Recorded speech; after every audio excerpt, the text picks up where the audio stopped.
Conas dá cuasaí a chuirde is mise ONP ó Murchu agus seo leabhas agus bíimse ag meas leabhar éagsúla gach ein seachtain nó gach ein bhí beidir nó péúir a bhuailinn an Feirm agus an ceann a bheith á bheasaging nniu ná Feirm na nAinmithe le George Orwell, Eric Blair agus é aistrithe doing ag Aindrias ó Cathasaigh. Is dócha go nachnó ag léthirí na gaige Aindrias ó Cathasaigh ó roinntfuid ar nós scríb sin na scriptin nó na leabhar na chlóracha fascinaise sin ar TG ceathair 9-7 caiilte 7 agus a lehéad agus tá lán leabhar scríbige faoin Marxachas agus an mó coníleach sémas ó coníle na scríbhúirí cumanacha ar fad agus tá lán aistrithe tá irid sin déanta cinál i réimse an chumanachais agus an tóisiílachais tá sé caighfuil sé ar an scríbhneoir is mó tá séir sa réimse sa gaige tá cineile tá déanta thucu siúd a rugach an íag rogha séithir Karl Marx agus Friedrich Engels réimhlód na rúise leabhar a hain agus ceann eile teacht agus scata eilecha lán eilecha cín lán eilecha. Péis go é Feirm na nAinmithe tá ólas i gachtain air is dócha eistrí ag dí annachchud tangacha agus léas é seo i méle dosachas dócha nuair bhíos luas na déage agus háin sé go mórlam agus is cuine me an am sin léas é mar scéal faoi anmhethe agus háin sé go mórlam mar scéal faoi anmhethe cinálíonn tá airmse an Feirm an bháin air agus éiríonn siad amach a gcuine an airmóir bhrúdú le tá ganasartha agus an sin bíon sóbhéid nó bhíon áithéir acu bíon an airm faoine réir féin acu agus éiríonn le an fór a bhaint agus a thuirtaisteach agus bí a thuirta gach aondaine agus ar an híntalá dosach agus an sin tosíonn beidir fréithréimhlód do chinál éigen agus tá na mucha Olk ítas na nítas ach tosíonn na mucha cinálíonn titimeisteach leis na Madrí agus le nósanna an airmóir agus scríbtar ag tús na réimhlóid is scríbtar ní mana ach scríbtar ahananta ar an mala agus deirtar gur nár chóir chuile i leaba agus nár chóir alcóil óil agus gur fear ceirechos. Nís am chunas mar eistrítar sin na héile ach go bunasach bíon na míontain ó na hahananta seo ach go dús aimsere agus de réir a chéile de réir mar na héin an chuacht agus an tarige de bhaimar na mucha chuirtar deir leis sin an saoil sunna a bhíon ag na hanamh ar fad tamlín agus bíon cuasaí níos measan ó chodonna chéine sa bhí faoin seanna airmóir agus is cuioine ceanna rudí smó haíonn an faoin scéal ná cé có dúirc is atá an chríoch agus ghlacha meis gohfuil an scéal léite ag an chud is mó do ghaoine ach tá an chríoch fíor a thuairt agus beidir go an saoil fíor a thuairt freisin ach agus tá ach léirníonn sé có donna agus cé go dúrachas tá an saoil agus nuair freaníonn tú ar chórais fulla túla timpeall na tír a beidir ar timpeall an domhan beidir go nefáil a féin gur dechar dóchas a bheith go dúanta ach bíon lucht an táis agus lucht an chuman chuis sé gcónaí creann siad a gcónaí go ghfuil an réimhlóid i teacht agus ghfuil am níos fearr ná agus táirí bainte amach ag glúiseachtaí an chaird chuman chuis agus a lehéid sin ach fós hain dágadh sé blas searabh de bhéal ar léamh mar sin ná lé é má tú níos le brí hena féin. Mar sin an chéadúir le mé léas mar scéal do faoi fáistí do gcuoine óga agus a hanse go mórlam an sin níag sin higus i gcónaí go raibh an tééis na chumna casánach níor sin olalas gom faoi na réimhlóidí sin agus beidir nach chuir sin sin simón tú a dosach aimsir agus an sin inis agus é a léamh go méige tá rud breise an tá an tuiscin sin agam ar an réimhlóidechas agus tá rud an áisiú le gúlan leir an seo ag Aindrias ó Cathasaigh tá sé trééis litricha a scríbhní Orwell i déobh Feirm na nAinmithe a bhailiú agus eistú go gaige beidir go déint ar fór beidir goil an numarcha acuáin ach tugann sé cóhéachs na dacrachtaí bhí ag an leir ailsiú tuisc go bhfuil sé in éidean Stalin agus agus a lehéid agus gohfuil na tagartí polúile rá choléir agus nachig polytóí ar net lé leis agus an sin an slí go mííon daoine ára an náide an chumanachis ar an taobh eile a úsáid freisin. Agus an sin i gúlan le ríist ar deir ar fad tá eiste ige a chur i ggóhéachs iad na mochas na Madrí.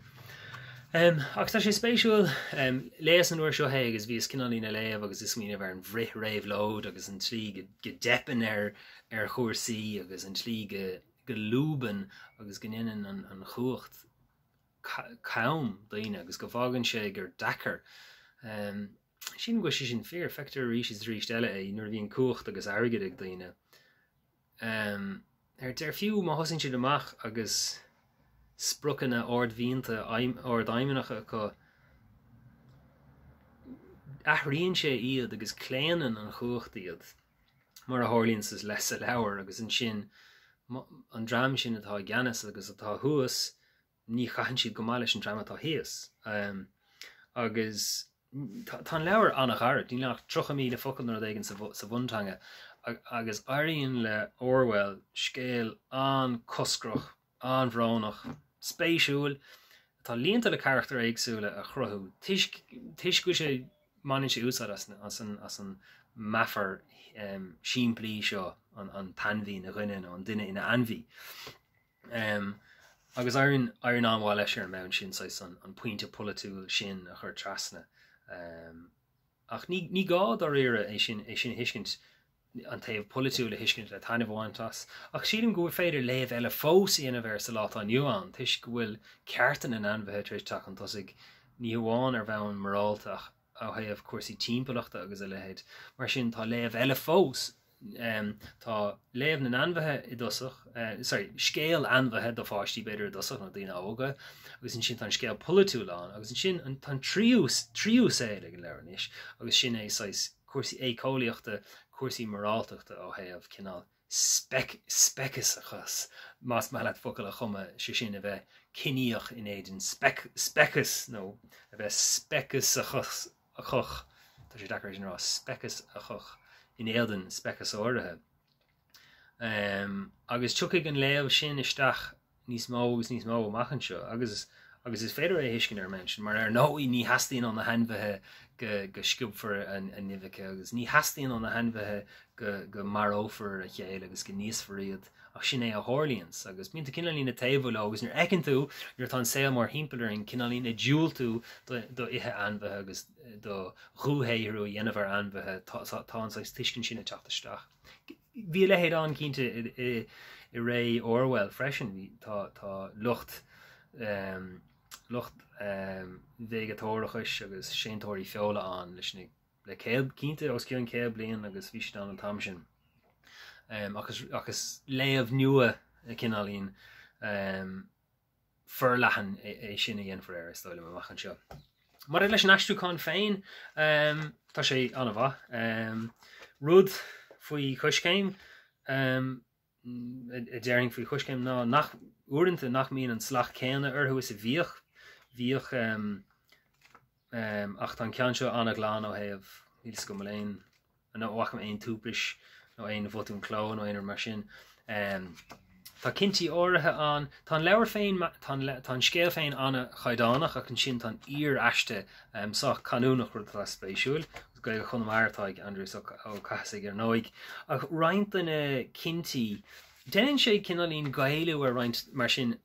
bhí an túsal ó cealaigh as Feirm an bháin ar treéis cróide na gcearc a chur faoi glas don ihe ach bhí sé chomhthólta sin ar chuoinigh sé ar na cólaí a chuúna. Mar sin athraíonn sé sline agus déanann sé gailú áirithe Feirm an bhain ar ach nílam cínta go náiríonn chomáile seo mar an túsal ó cealaigh go brath lechan tú sin mar gail ach Feirm an bhain air an dogan na gail anamnach mar sin air so athrítear na tagartí de hasanna cinál na hanmhethe go dtí go héireann mar sin éon áit in intar tagart de hasanna sa bhun leabhar is gaige éan ó gaige tá san astruúáin ach uairint an nílim cínta gnáirna comáile sin mar tá banin sí le hábhar bhealach gur rud é a hálíns is sasanna mar tá lán rudí eile mar sin cé go fada nuair lútar aber nuachtáin áirithe astrítar iad go nuachtáin na hhéireann so beidir lútar an independent agus le agus beithíigh na hhéireann ochtar an ami ach an siad a rudí áirithe eile dá meáil lenne lugáinú ar fad bhechart na céad rudí eile ahrú sílam freisin le me mar an éirm méid na Feirme tá séach an neamhghailech nó tá tagartí áirithe eile an gurcháid astrú freisin nó fiú an tainmhí deirtar Benjamin nó péir agus tá Benjamin nó péir an tanamatáin anhí agus tá an tanam sin sa bhíbla cínta ach tá meach anhí gaiileachán an mechan tanam Benjamin tá mé an éras agus an sin dearfa óhfuil caiigh an tanam bíbalta sin a bheit há an fós ach ní is gom an féidir mar sin an bhéadhí iad ága mar atá ar an umláin is tóga go náiríonn leis an ghailú sin ach na sin bíon tú athróí ar nó na nuachtáin agus an na tagartaí cultúrtha éagsúla breise sin an athhrú freisin. Agus luigh mé na seacht nethne agus beidir go léigh mé iad seo amach mar tugann siad léargus éigen ar an leabhar agus ar an astruúáin freisin. Na seacht nethne is náid é an rud a héin ar gá chos, is cara é an rud a héin ar chéir a chos nó ar scíhan agus siad na héin a choir sin isteach. Ní falóir, ní chaigh anmhíar be éaldaí, ní chudlóigh anmhíar be heileba, ní ólaigh anmhíar be alcohol, ní bharóigh anmhíar be aon anmhí eile, is cóhanan gach anmhí. Agus an sin ar hain siad go deire cinálíonn athraíonn na mucha na haithne sin agus an rud malachtach uafásach ectar ar deire an rát is úd is cóhanan gach anmhí agus cóhanin anmhithe áirithe ná anmhithe eile. Agus cúpla leathnach an í sin bíon an chríoch cinál tubaistach Har a bránach coscroch uafásach sin leis an leabhar. Ach sílim ar nólan anscéal aistrithe gahanamh ag Aindrias ó Cathasaigh cé go méidir go mé ceiste gom faoin ghailú ach is rud é sin a bhíon san go siúr seasta. Bhí réiteach spéisiúil ag Nicholas Williams ar sin le heachtrií eilíise dtíar na nAinmithe sin áit an dhearna sé ghailú agus na tagartí de hasanna nó na tagartí don bhéir le tá si dethir go héireann agus go gaiigean sin. Mar sin is rud é sin i dhéantar agus na luchtainna a fuairme ar an leabhar beidir nach mé féin in airní de ann aon réiteach níos sáúla eile a bheith go mar. Ach Feirm na nAinmithe le George Orwell ar an astrú ag Aindrias ó Cathasaigh mulam go mór é is fiú go mór é léamh leabhar das siimplí agus an sin chuintse an scéal ar fad i ggóthaíoch rud atá go má agus sin é leabhar mheas na seachtaine seo lumsa ón pí slán tamlín.